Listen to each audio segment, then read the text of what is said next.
अस्सलाम वालेकुम दोस्तों, उम्मीद करता हूं आप सब खैरियत से होंगे। दोस्तों, आज की इस वीडियो में सऊदी अरब की कुछ ज़रूरी खबरें आप लोगों के साथ में शेयर करने वाला हूं, तो वीडियो को पूरा ज़रूर देखें ताकि पूरी जानकारी आप लोगों को मिले। देखिए, आज की इस वीडियो में कई सारी ज़रूरी खबरें हैं, लेकिन इनमें से सबसे पहली खबर वो सऊदी ट्रैफिक पुलिस की तरफ से आई है, जिसकी वीडियो क्लिप आपने शुरुआत में देखी होगी। तो देखिए, ये वाकया आज का नहीं है, ना ही कल का है। ये वाकया आज से कुछ दिन पहले का है, जिसमें एक डिलीवरी कंपनी की गाड़ी, कुरियर कंपनी की गाड़ी एक स्कूल बस को पास कर रही थी, जिसमें एक बच्ची की जान खतरे में पड़ गई, जिसमें उस स्कूल बस के ड्राइवर की सूझबूझ की वजह से, उसके अवेयरनेस की वजह से उस बच्ची की जान को नुकसान नहीं हुआ। तो ये एक बहुत बड़ा हादसा हो सकता था और इस पूरी घटना की रिकॉर्डिंग सीसीटीवी कैमरे के जरिए हो रही थी।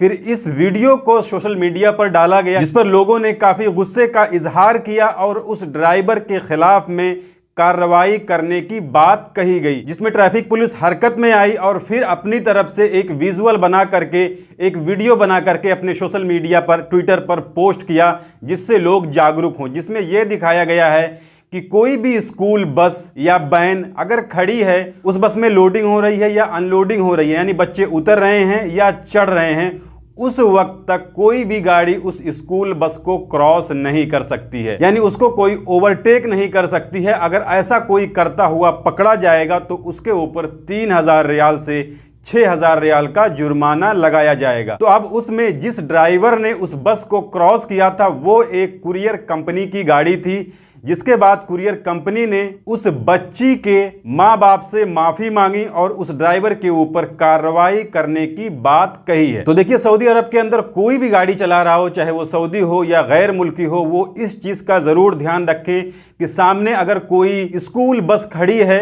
तो उसको कभी भी ओवरटेक करने की कोशिश ना करें, क्योंकि हो सकता है उसमें छोटे छोटे बच्चे हों, उतर के वो रोड क्रॉस कर रहे हों, अपने घर में जा रहे हों और उस वक्त आपका संतुलन बिगड़ जाए, जिसकी वजह से कोई हादसा हो जाए। इसके अलावा अगली जानकारी वो अरबियों के लिए है, सऊदी के नागरिकों के लिए है। देखिए, सऊदी के शहरी क्या करते हैं, जब कभी कभी अपने मुल्क से किसी दूसरे मुल्क में जाते हैं और वहाँ पर जब कुछ दिन वो रुकते हैं, 1 महीना, 2 महीना, 4 महीना, चाहे वो बिजनेस के लिए गए हों या किसी टूर पे गए हों, या वैसे भी ये लोग बड़े मशहूर हैं बाहर जाने के लिए, तो वहाँ पर जा करके ये लोग टेम्परेरी शादी वगैरह कर लेते थे, जिसका कोई रजिस्ट्रेशन नहीं होता था, कोई पंजीकरण नहीं होता था। और ज़रूरी नहीं है कि मुल्क से बाहर ही करें, सऊदी के अंदर भी ये लोग गैर मुल्की औरतों से शादी कर लेते थे बिना रजिस्ट्रेशन के, बिना पंजीकरण के। तो इसको लेकर के काफ़ी ज़्यादा दिक्कतें आ रही थी और इसमें काफ़ी ज़्यादा धोखाधड़ी भी हो रही थी कि जिस चीज़ का कोई प्रूफ ही नहीं है, कोई पंजीकरण ही नहीं है, कोई रजिस्ट्रेशन ही नहीं है, तो इसमें उस औरत को जिसके साथ शादी हुई है उसके लिए एक खतरा सा बना रहता है। तो इसके लिए सऊदी हुकूमत की तरफ से कहा गया है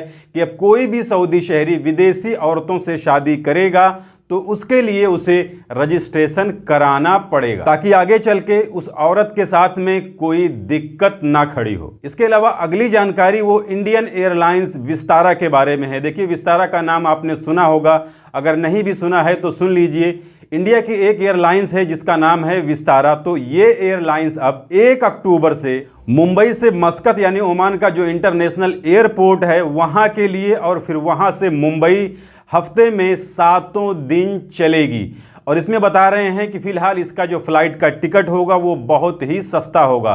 तो आप लोग अगर जो 1 अक्टूबर के बाद में मुंबई से मस्कत यानी ओमान का सफ़र करने वाले हैं या ओमान से मुंबई का सफ़र करने वाले हैं, उनके लिए ये एक अच्छा मौका हो सकता है। इसके अलावा अगली जानकारी, अभी 2 दिन पहले इंडिया के जो वाणिज्य और उद्योग मंत्री हैं पीयूष गोयल जी, इन्होंने सऊदी अरब का सफ़र किया था, जिसमें इन्होंने इंडिया और सऊदी अरब के बीच में कुछ कॉन्ट्रैक्ट साइन किए हैं। इसमें यह भी खबर निकल के आ रही है कि अब सऊदी अरब के अंदर बहुत जल्द यूपीआई पेमेंट, जो कि इंडिया में सबसे ज़्यादा यूज़ किया जा रहा है, वो शुरू हो सकता है, जिससे पैसे के लेन देन में काफ़ी आसानी हो सकती है। इसके अलावा अगली जानकारी वो कोयत की है। देखिए, कोयत के अंदर एक बहुत बड़ा शराब का खेप पकड़ा गया है, जो कि कोयत का जो सी पोर्ट है, जो बंदरगाह है, उसके जरिए कोयत के अंदर लाने की कोशिश की जा रही थी, जिसे सिक्योरिटी वालों ने जब्त किया है। तो अब कोयत के अंदर इतनी सारी शराब की बोतलें क्यों आ रही थीं, ये मुझे कहने की ज़रूरत नहीं है। इसके अलावा एक जानकारी, सऊदी अरब के अंदर एक सऊदी शहरी को आज 5 साल की जेल हुई है। क्यों हुई है? देखिए, ये सऊदी आदमी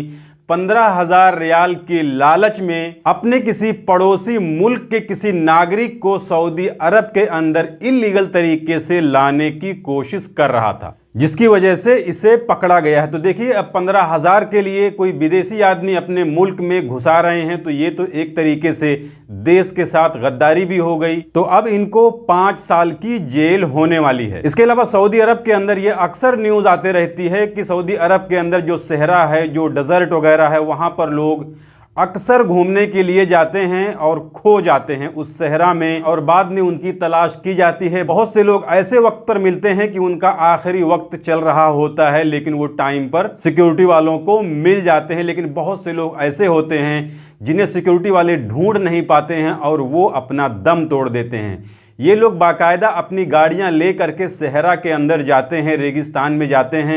लेकिन सऊदी अरब के अंदर इतना बड़ा बड़ा रेगिस्तान है कि वहां पर अगर कोई खो जाए तो उसे ढूंढने का मतलब ये है कि रेत में सुई ढूंढना। तो ऐसे ही सऊदी अरब के उफूफ का एक मामला सामने आया है, जिसमें कुछ दिन पहले एक आदमी सऊदी अरब के सहरा में रेगिस्तान में खो गया था, जिसकी रिपोर्ट भी उसके घर वालों ने पुलिस स्टेशन में लिखवाई थी। उसको ढूंढा भी गया था लेकिन नहीं मिल रहा था। लेकिन कल उसे उसकी गाड़ी के पास सऊदी अरब के किसी रेगिस्तान में, किसी डेजर्ट में मुर्दा पाया गया। इसके अलावा आप लोगों से गुजारिश है कि आप लोग हमारे फेसबुक पेज को भी फॉलो कर लीजिए, जिसका लिंक इसी वीडियो के डिस्क्रिप्शन में आपको मिल जाएगा और उसका स्क्रीनशॉट भी आपको स्क्रीन पर दिख रहा होगा।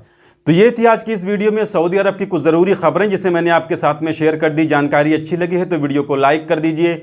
चैनल को अगर अभी तक आपने सब्सक्राइब नहीं किया है तो चैनल को सब्सक्राइब करके बेल आइकन को प्रेस करके ऑल पे ज़रूर सिलेक्ट कर लीजिए, ताकि हमारे आने वाली और भी दूसरी नई वीडियोस की नोटिफिकेशन आपको मिले। क्योंकि सऊदी अरब के अंदर काम कर रहे गैर मुल्कियों से जुड़ी जितनी भी ज़रूरी खबरें होती हैं वो मैं डेली अपने इस चैनल पर लाते रहता हूँ।